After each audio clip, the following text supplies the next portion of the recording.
Hello everyone welcome back to Sauraj Tech. तो friends आज video आपण एक बहुत बड़ खुशी खबर जो पिला जहाँकि फास्ट फेज कि सेकेंड फेज रे नुआ ओडिशा स्कॉलरशिप टंका आसीना केबे आसीबो ताहारी डेट आज पब्लिश है। तो आपण मैंने देखिए जहाँकि लाइव प्रूफ जहाँकि ऑफिशियल वेबसाइट में बर्तमान अच्छी जहाँकि नुआ ओडिशा स्कॉलरशिप रे एवं किसी पिला कही भावी कि जहाँकि मुझे एप्रिल लास्ट वीक कही तो डेट घुंचला कौन कि कौन से विषय जाना ता पूर्व आप छोटिया रिक्वेस्ट जदि आपण मैंने आम चैनल को प्रथम थर पर आसते चैनल को सब्सक्राइब कर दिंतु और भिडियो भल लगे भिडियो लाइक कर दिंतु और सांग मान सेयार कर दिंतु से जानीपर के मिल जहाँकि नुआ ओडिशा स्कॉलरशिप टंका।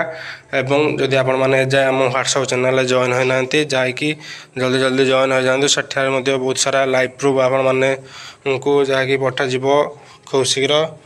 तो चलते जाना कि नुआ ओडिशा स्कॉलरशिप केबे मिल टंका। तो देखिए जहाँकि ओडिशा स्कॉलरशिप ओडिशा नुआ स्कॉलरशिप फेज 2 पेमेंट डेट जहाँकि 2024 देखिए ओडिशा स्कॉलरशिप ओडिशा नुआ स्कॉलरशिप फेज 2 पेमेंट डेट जहाँकि नुआ ओडिशा स्कॉलरशिप। तो फ्रेंड्स आप देखिए पूरा क्लियरली जहाँकि मेंशन कर नुआ Odisha scholarship money given by me first week 2024 as student gear up to receive financial aid to pursue their educational dreams. It's essential to stay informed about the latest update regarding the payment schedule. Here is everything you need to know. तो आपण मानकर यह जानवा दरकार कि जे केबे कौन latest update आसो। तो आपण माने ये देखबा लगी जे जहाँकि मे फर्स्ट वीक जहाँकि एप्रिल लास्ट वीक एवं मे फर्स्ट वीक जहाँ मध्य आसीज बहुत सारा पिला कहते सार आम आशा छाड़ी देचु आमर स्कॉलरशिप टंका मिलनी।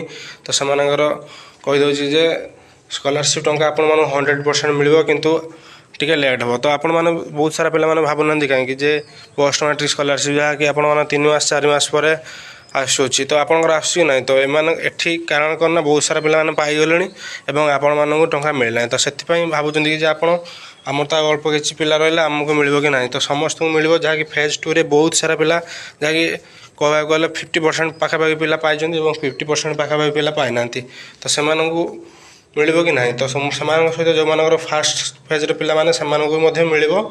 तो जो मान पेमेंट प्रोसीड अच्छी कि पेंडिंग फॉर डिसबर्समेंट अच्छी तो से कौन प्रॉब्लम ना। तो आपण मानक कही जहाँकि स्टेट स्कॉलरशिप जहाँकि वेरिफिकेशन चलती आ किछ दिन पर आपण मानकर नुआ स्कॉलरशिप वेरिफिकेशन चलो और जनरल इलेक्शन पूर्व समस्त मिल जो मानकर किसी कौन डॉक्यूमेंट भूल न तो से समस्त मिल। तो ये आपण तो डेट देखिपारे केबे कौन मिल जहाँकि फास्ट फेज कि सेकेंड फेज टंका। तो ये थिला आज वीडियो अपडेट। तो आपण मानकर कौन चिंता करबा दरकार नहीं। तो समस्त स्कॉलरशिप टंका मिल। तो लास्ट रे आपण मानक एक छोटिया रिक्वेस्ट जदि आपण माने हमर चैनल को प्रथम थर पर विजिट करथांती ताले चैनल को सब्सक्राइब कर दियंतु एवं वीडियो भल लागले वीडियो लाइक कर दियंतु सांग मान मध्य शेयर कर दियंतु। तो thanks for watching this video. जय जगन्नाथ।